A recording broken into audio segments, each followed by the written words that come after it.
In this world, magic, chaos, and awkward harems are just a regular part of life. We're talking about a world where cities can get wiped out by a thing called the breakdown phenomenon, and sometimes people unknowingly end up living in a completely fake reality. So our guy, Arata, has it pretty rough. He wakes up one morning, ready to start his day, only to notice that the sun in the sky is black. Arata doesn't seem to think there are any issues with this. He's probably living in some sort of fantasy world. Turns out, Arata's peaceful life has been a huge lie. The real world is completely cooked. His city was destroyed days ago, and instead of dealing with that, Arata's been chilling in a fake world created by his grimoire. This fake world is lonely, but Arata snaps out of it and realizes this. That the real Hijiri, his cousin, who he thought was gone, might actually still be alive out there somewhere. And if that's the case, he's going to do whatever it takes to save her. Next up, Arata's first day at the Royal Biblia Academy. It's basically Hogwarts on steroids. And Arata is about to meet the Trinity 7, a group of absolute units when it comes to magic. Each one has their own unique abilities, and they're all about that mage life. Lilith, one of the Trinity 7, straight up tells Arata that if he's serious about saving Hijiri, he's gonna need their help. And of course, it wouldn't be a harem anime without some classic awkwardness. Arata's first day ends with him running into Aaron in the bath. I don't know how this guy gets this in the first episode. So Arata's still fumbling around trying to figure out how to be a mage.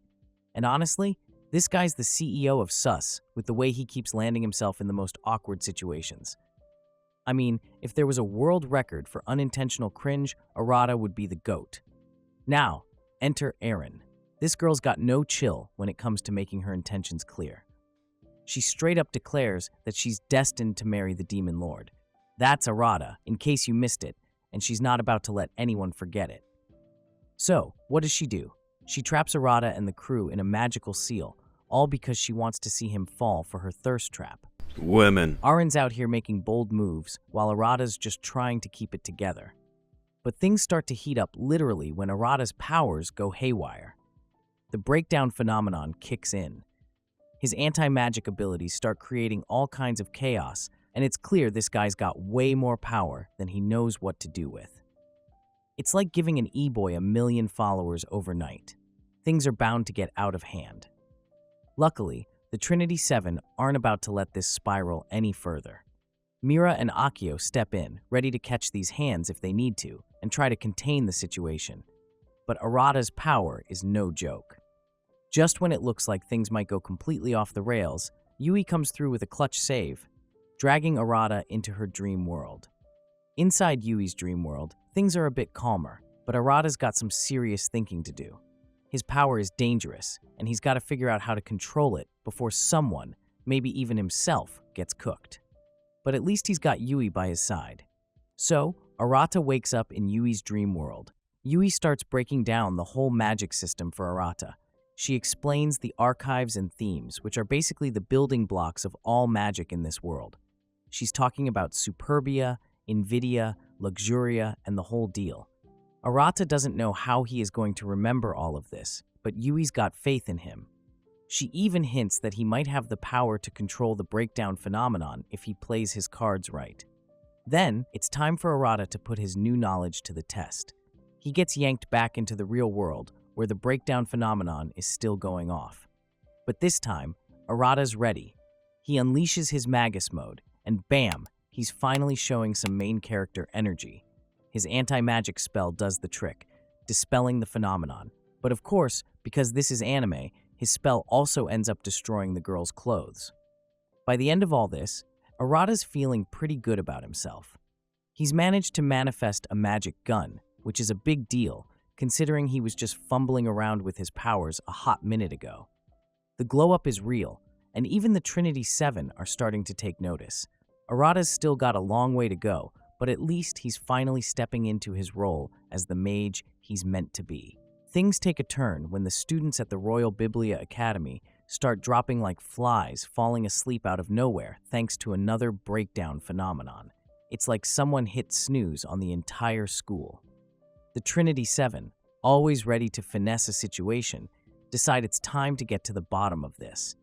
And of course, Arata tags along, so they head down to the dungeon, which is giving off some serious spooky vibes. Demons start popping up left and right, and Arata's out here struggling to keep up. Arata is failing the vibe check. But then, they run into the big bad, a Code D phantasmal dragon. This thing is no joke, and Arata's clearly not ready for it. But here's where Arata's main character's energy finally starts to shine through. After fumbling around with his magic gun, he somehow pulls it together and lands a shot that takes down the dragon. It's a clutch move, and finally, the guy's showing he's got what it takes. Big W for Arata. Just when you think things are calming down, Yui wakes up from her magical nap and immediately clings to Arata like he's the last snack at a party. The other girls? Not thrilled. Women. Arata's got the riz when it comes to attracting ladies, but he's still getting cooked in the magical department. He might have taken down a dragon, but he's still got a long way to go before he's truly a mage. Arata wakes up to find himself sandwiched between Yui and Aren, and let's just say this guy is living rent-free in the land of cringe harems. Next up, Arata, Selena, and the Trinity 7 get zapped over to the Eternal Library. Sounds fancy, right? Well, it's basically the magical equivalent of a high-security vault, and the crew is there to see what's up. But then, plot twist, Lieselot shows up. She's Selena's older twin sister, and she's not here for a family reunion. Instead, she's trying to finesse Arata's magic, like she's about to secure the bag. But the squad isn't having it, and a magical throwdown ensues. Now, here's where things get dicey. Lieselot decides she's done playing nice and absorbs Selena's magic, leveling up to become a Demon Lord candidate. Yep, she's aiming for that Demon Lord title, and Arata's anti-magic powers are about to be put to the ultimate test. Lieselot flips the script and uses Arata's own abilities against him, and let's just say, it's not looking good for our boy. Big yikes indeed. But just when you think Arata's about to take another L, he pulls it together and manages to hold his own, at least for now. Still, the whole experience leaves him shook. Realizing he's not quite the magical goat he needs to be, Arata vows to train harder, determined to get his powers under control and finally rescue Hijiri. His journey from noob to true mage is still a work in progress, but at least he's showing some serious determination. Arata's glow-up isn't happening overnight, but you know what they say, slow and steady wins the race. Or, in this case, slow and steady might just keep him from getting totally cooked in the next battle. Arata might be leveling up, but let's not get it twisted. This dude's still catching L's left and right when it comes to keeping his powers in check. Like, you'd think after all this time, he'd have it figured out, but nah, our guy is still out here, finessing his way through magic school with more misses than hits. It's like watching someone try to finesse their way into a drip they just can't pull off. Now, let's talk about Lieselot. She's not here to play games. Homegirl rolls up to the academy and just decides to go full chaos mode, unleashing a breakdown phenomenon that starts draining the students' magic faster than a Wi-Fi signal at a packed concert. The whole school is in shambles, and just when it looks like it's game over, the headmaster steps in. And let me tell you, this guy's got the sauce. He whips out his OP grimoire, Solomon's Gate, and it's clear why he's the head honcho around here. Meanwhile, Arata's feeling the heat. He knows he's got to step up if he's going to be any help, so Akio takes him under her wing for some serious training in using the mantra element. The pressure's on, and Arata's got no choice but to get his act together. He's determined to stop Lieselot and save his friends, but let's be real, he's still got a lot to learn. High-key stressed, but he's pushing through. Things get real when Lieselot catches a glimpse of the headmaster's grimoire, Solomon's Gate, in action. It's straight up OP, but Lieselot manages to dip before things get too heated. Meanwhile, Arata's grimoire, Astil Codex, decides it's time to reveal its true form, Sora, a whole human character who's here to help Arata with his training. Talk about a glow-up in magical companions. The big showdown comes when Arata and Sora face off against Lieselot. She's got her lost Technica, Bal Pure, which can freeze time pretty OP if you ask me. But Arata's not just here to simp, he's got a few tricks up his sleeve. With Sora's help, he manages to expel Lieselot's Demon Lord element, proving that he's not the small mage he used to be. In the end, Lieselot is saved, but she's stuck in Bal Pure. Arata promises to find a way to free her, showing that he's growing into the mage we all knew he could be. Arata's been hitting the books like a madman, but let's be real, this guy is still high-key sus when it comes to keeping his focus. One minute he's all about that magic life, the next he's getting sidetracked by, well, everything else. So, the squad's gearing up for a mission to the ruins of the Royal Liber Academy. Lilith's got Arata's back, promising to help him master his magic, but the pressure's definitely getting to him. He's feeling the heat.